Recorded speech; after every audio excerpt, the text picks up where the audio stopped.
उसके बाद में देवताओं के कार्य संपादन की अभिलाषा से भगवान ने 19वें और 20वें अवतार के रूप में यादव वंश में बलराम और श्री कृष्ण के रूप में जन्म लिया और धरती का बोझ उतारा, जिसी के लिए ये सारी भागवत कथा है। और इस प्रकार उसके बाद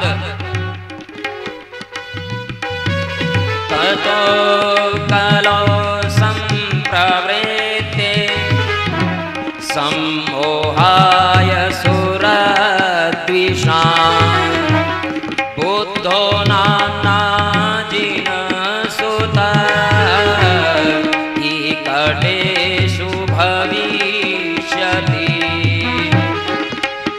भगवान कहते हैं कि उसके बाद में भगवान ने कीकट आदि देशों में जो सनातन धर्म की अवहेलना होने लगी थी या वेदों के नाम पर जो हिंसात्मक यज्ञ होने लगे थे, तो कलयुग के प्रारंभ में भगवान ने वामन के रूप, बुद्ध के रूप में अवतार लिया। और क्योंकि कलयुग आने वाला है, कलयुग में तुम्हारे लिए क्या उचित है क्या अनुचित है, ये भाव सिखाने के लिए, ये शिक्षा देने के लिए उन्होंने भगवान बुद्ध के रूप में अवतार लिया और हमें बताया बुद्धं शरणं गच्छामि धम्मं शरणं गच्छामि बुद्धं शरणं गच्छामि धम्मं शरणं गच्छामि। भगवान बुद्ध ने कहा कि बुद्धि की शरण में आओ, विवेक की शरण में आओ और धर्म की शरण में आओ। आप बुद्धि की शरण में आओ और बुद्धि को धर्म की शरण में ले आओ। और सबसे बड़ी बात यह है कि कलयुग में यदि सुरक्षित रहना है, कलयुग में यदि सम्मान से जीना है, तो आप एक होकर के रहो। बिखरी हुई मुट्ठी खाद की होती है, बंदी बुआरी लाद की, ईटा पाचे खाद की, कहते हैं ना, देसी कहावत है, बहुत बड़ी कहावत है। जब 10 लकड़ियां एक साथ मिलकर के तोड़ने लगेंगे तो टूट नहीं पाएगी, लेकिन एक एक लकड़ी को तोड़ने लगेंगे तो यूं ही टूट जाएगी। मुट्ठी जब बंध जाती है तो उसका मोल होता है, खुले हुए हाथ का कोई मोल नहीं होता। इसलिए बंद मुट्ठी रखो, एक रखो, समाज में एक होकर के रहोगे तो सुरक्षित रहोगे। इसीलिए भगवान ने कहा संघम शरणम गच्छामि, संगठित रहो, संग में रहो तो तुम्हें कोई कुछ नहीं कर पाएगा। देखिए, हाथियों का झुंड अपने बच्चे को अपने बीच में रखता है, इससे वो एक साथ रहते हैं सारे के सारे हाथी। तो शेर की ये हिम्मत नहीं होती कि हाथियों पे हमला बोल दे, एक रहेंगे तब तक। लेकिन अगर कोई हाथी अलग हो, भटक करके चला जाता है तो सिंह उस पर आक्रमण कर सकता है। इसलिए हम भी हैं तो बड़े शक्तिशाली, लेकिन हम बिखरे हुए हैं, अलग अलग हैं, और अलग अलग होने के कारण हमारे ऊपर कोई भी आकर के राज कर जाता है, कभी कोई कभी कोई। इसलिए हमें एक रहना पड़ेगा, भगवान के बताए हुए मार्ग पर चलना पड़ेगा। आज भी भगवान बुद्ध के दर्शन से चीन, जापान, थाईलैंड, मलेशिया, यहाँ आज भी बुद्ध दर्शन के बड़े बड़े संकेत बिखरे पड़े हैं। और हम आइए उन भगवान बुद्ध को प्रणाम करें। बुद्धं शरणं गच्छामि धम्मं शरणं गच्छामि बुद्धं शरणं गच्छामि धर्मं शरणं गच्छामि संघं शरणं गच्छामि संघं शरणं गच्छामि धम्मं शरणं गच्छामि बुद्धं शरणं गच्छामि धम्मं शरणं गच्छामि। महाकवि जयदेव ने 10 अवतार की जो स्तुतियां की है, उसमें बड़ा मर्यादित भगवान बुद्ध का उल्लेख किया है। आइए सुने।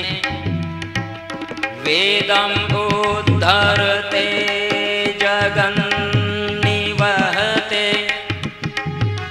भूगोलमोदिघ्रते दैत्यं धारयते बलिं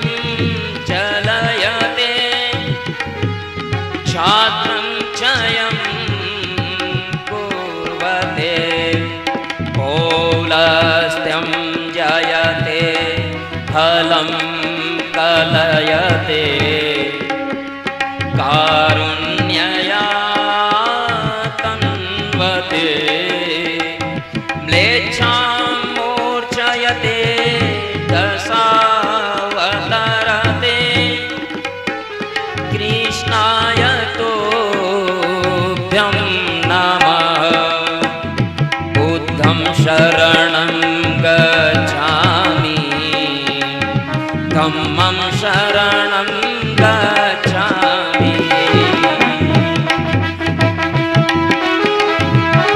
भगवान ने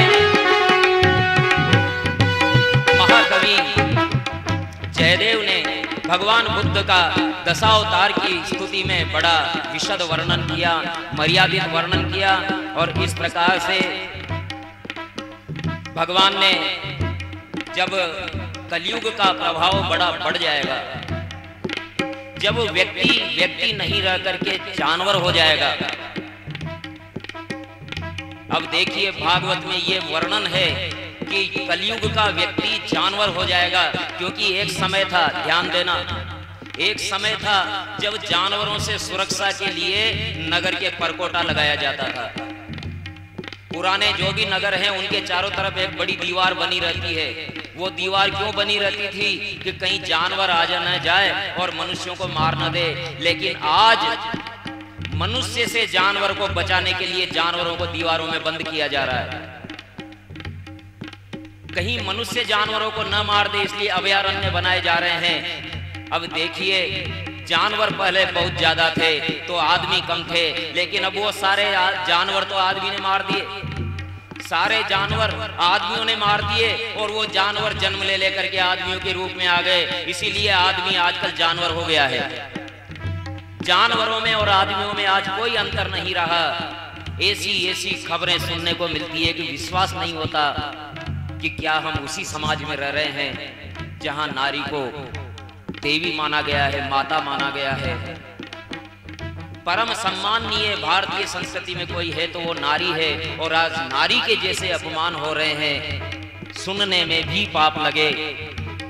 और ध्यान देना, मैं आपकी बात बोल रहा हूं, लेकिन एक सत्य ये भी है, कड़वा सत्य, कि नारी के अपमान में जितनी भूमिका पुरुष वर्ग की है, उससे कहीं दुगनी भूमिका नारी वर्ग की भी है। इसलिए मातृ वर्ग को भी ये ध्यान रखना चाहिए कि जो भी कुरीतियां जिनके कारण हमारी बेटियों को दुख उठाने पड़ते हैं, वो हमारी बहू को भी नहीं उठाने पड़े।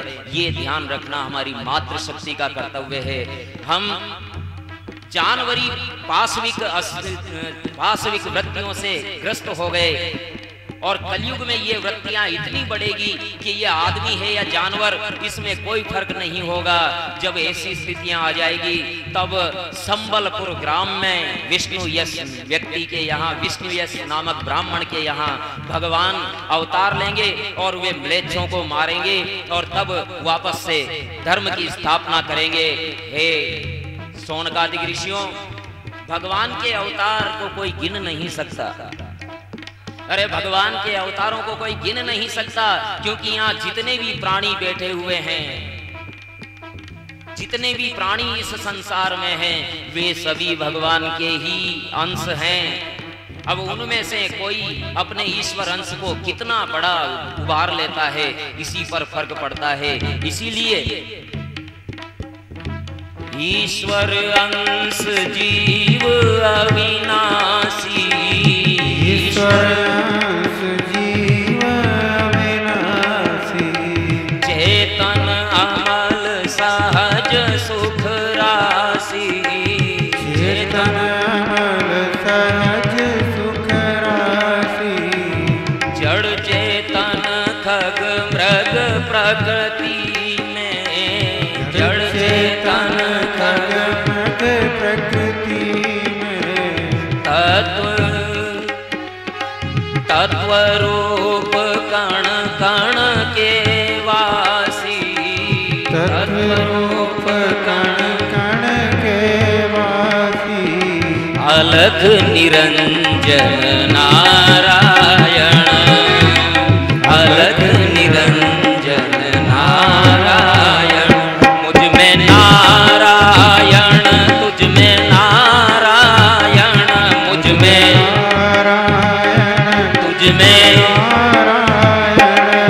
घट नारायण नारायण नारायण। भगवत नारायण नारायण। बोलिए मुझ में नारायण तुझ में नारायण, मुझ में नारायण तुझ में नारायण। घट घट नारायण नारायण नारायण। घट नारायण नारायण नारायण। श्रीमन्नारायण श्रीमन्नारायण श्रीमन्।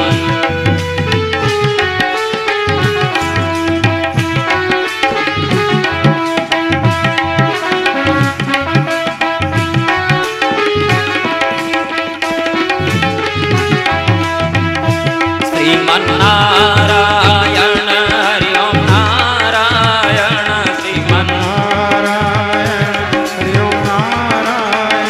श्रीमन्नारायण नारायण नारायण। नारायण नारायण नारायण। श्रीमन्नारायण नारायण श्रीमन्नारायण। श्रीमन्नारायण नारायण नारायण।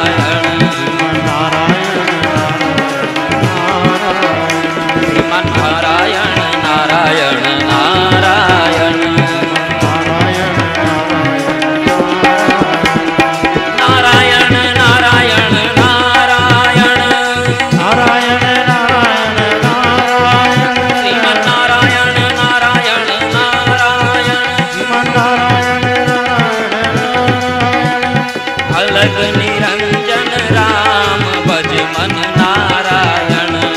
अलग निरंजन राम भज मन नारायण।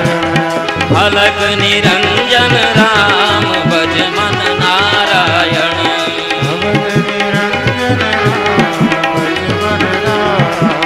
शिव अलग निरंजन राम भज मन नारायण।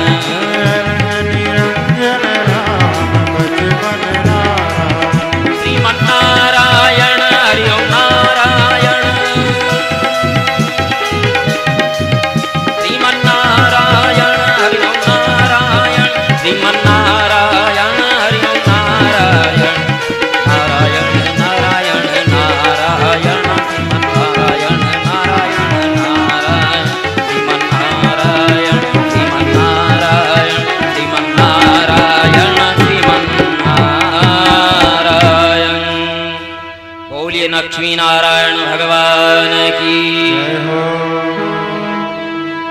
इस प्रकार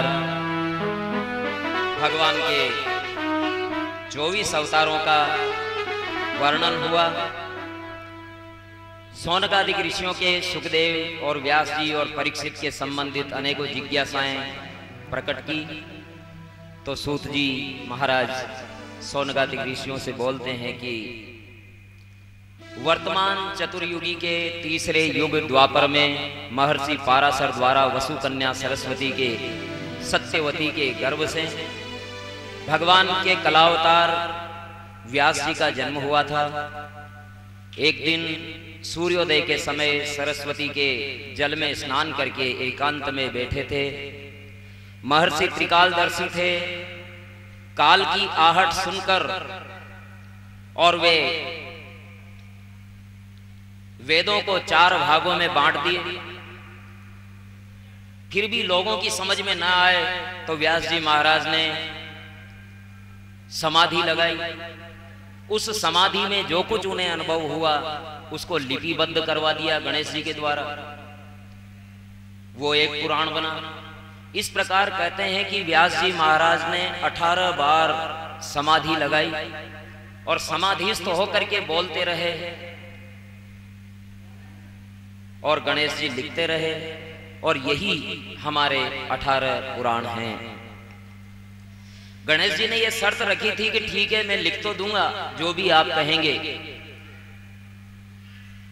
लेकिन आप रुकेंगे नहीं।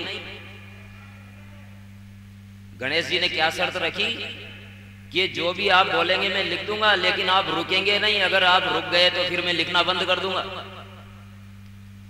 तो व्यास जी महाराज ने कहा कि मान लो चिंतन करने में समय लग गया तो फिर तो समस्या हो जाएगी, ऐसा लेखक कहाँ मिलेगा गणेश जी जैसा। तो फिर व्यास जी महाराज ने भी एक शर्त रखी कि हाँ ठीक है तेरी बात मंजूर, लेकिन मेरी भी एक शर्त है। बोले क्या? कि तुम जो भी लिखोगे वो पूरी तरह से समझ करके लिखोगे। जो चीज समझ में नहीं आई तुम्हारे वो नहीं लिखना है जब तक समझ में ना आ जाए। तो हर 5-10 श्लोकों के बाद में एक श्लोक ऐसा डालते थे व्यास जी महाराज की गणेश जी चक्कर में पड़ जाते थे कि इसका क्या अर्थ लिखूं। गणेश जी महाराज हिमालय में ही बैठ गए और व्यास जी महाराज भी हिमालय में अपने आसन पर बैठ गए। व्यास जी महाराज समाधिस्थ होकर के और पुराण लिखवाने लगे, गणेश जी लिखने लगे। और पुराण की भूमि श्री बद्री विशाल धाम, जहां मणिभद्रपुर है, माणा गांव जिसे कहते हैं, वहीं गणेश गुफा और व्यास गुफा इसी स्मृति में अभी भी वर्तमान है। 17 पुराण लिख चुके थे व्यास जी महाराज, लेकिन उन्हें संतोष न हो पा रहा था, मानसिक शांति नहीं मिली। उन्होंने कहा मैंने सब कुछ तो कर दिया, अब क्या बाकी रह गया। इस प्रकार से वे बड़े मानसिक तनाव में थे। व्यास जी महाराज की नारद जी आए और नारद जी ने आकर के व्यास जी महाराज से कहा, पाराशर्य महाभाग भवता कश्चिदात्मना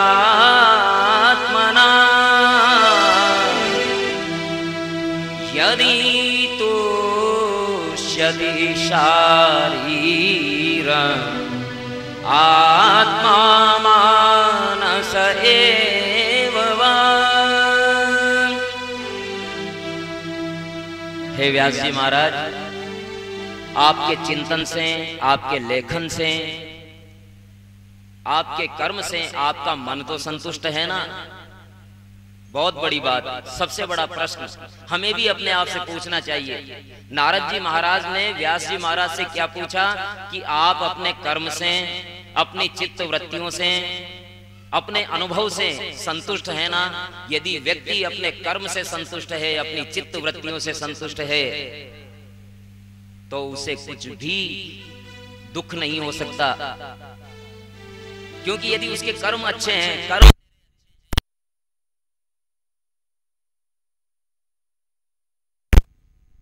है ना, यदि कर्म अच्छे हैं तो किस्मत तेरी दासी है और इधर उधर भटकने की कोई जरूरत नहीं है, घर में ही मथुरा काशी है। इसलिए नारद जी ने यही कहा, आपका चित्त शुद्ध है, शांत है, आपके कर्म अच्छे हैं। तो और नारद जी उनकी प्रशंसा भी करते हैं। आपकी महाभारत की रचना के क्या कहने, बहुत अच्छी रचना की है, सारा वेदों का सार आपने निचोड़ करके उसमें रख दिया है, बहुत अच्छी रचना है। ऐसे अलौकिक कर्म के बाद भी मैं देखता हूं कि आपके चेहरे पर कुछ तनाव ग्रस्त हो रहा है।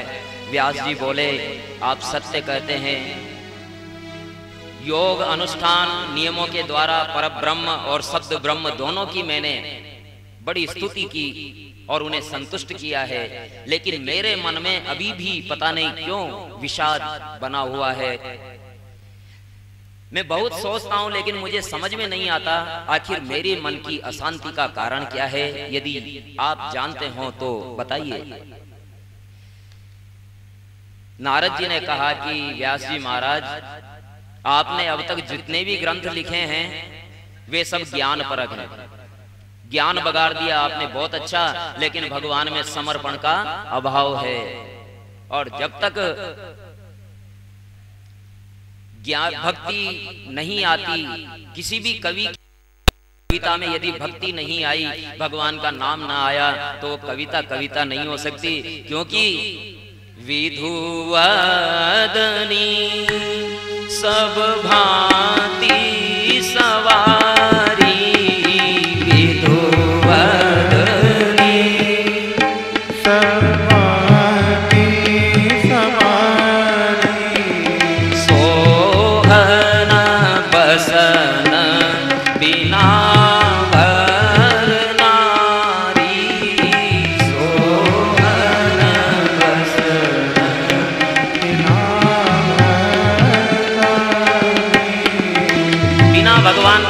के कोई भी कविता ऐसी है जैसे बिना कपड़ों के स्त्री, बिना कपड़ों के स्त्री जैसी